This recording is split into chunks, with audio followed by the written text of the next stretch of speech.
మరలా చెప్తున్నాను, గుర్తుపెట్టుకోండి. సిపిసి ఎగ్జామ్ ఫీజ్ 55,000 మాత్రమే. సిపిసి ఎగ్జామ్ కోసం 75,000 ఖర్చు చేస్తున్నారా?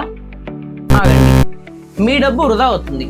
చాలా ఇన్స్టిట్యూట్స్ సిపిసి ఎగ్జామ్ కోసం 75,000 నుంచి 80,000 వరకు ఛార్జ్ చేస్తున్నారు. కానీ అసలు నిజం ఏంటో తెలుసా? మీరు ఏఐపిఎస్లో లాగిన్ అయిన తర్వాత ఒక వోచర్ ఉపయోగిస్తే ఎగ్జామ్ ఫీజు కేవలం $579 మాత్రమే చూపిస్తుంది. అంటే మన ఇండియన్ కరెన్సీలో కేవలం 55,000 మాత్రమే. మరి అవసరం లేకుండా అదనంగా 20,000 నుంచి 25,000 వరకు ఎందుకు వృధా చేస్తున్నారు? తెలుగుగా ఆలోచించండి. సరైన ఇన్ఫర్మేషన్ తో డబ్బు సేవ్ చేసుకోండి. ఇలాంటి నిజమైన సీక్రెట్స్ కావాలా? ఫాలో చేయండి. అదే విధంగా ఈ క్రింద నంబర్ కి కాల్ చేయండి for more information on CPC. మరలా చెప్తున్నాను, గుర్తుపెట్టుకోండి. సిపిసి ఎగ్జామ్ ఫీజ్ 55,000 మాత్రమే. 75,000 నుంచి 80,000 వరకు ఖర్చు పెట్టద్దు. Thank you. Signing off, doctor K Durga Prasad.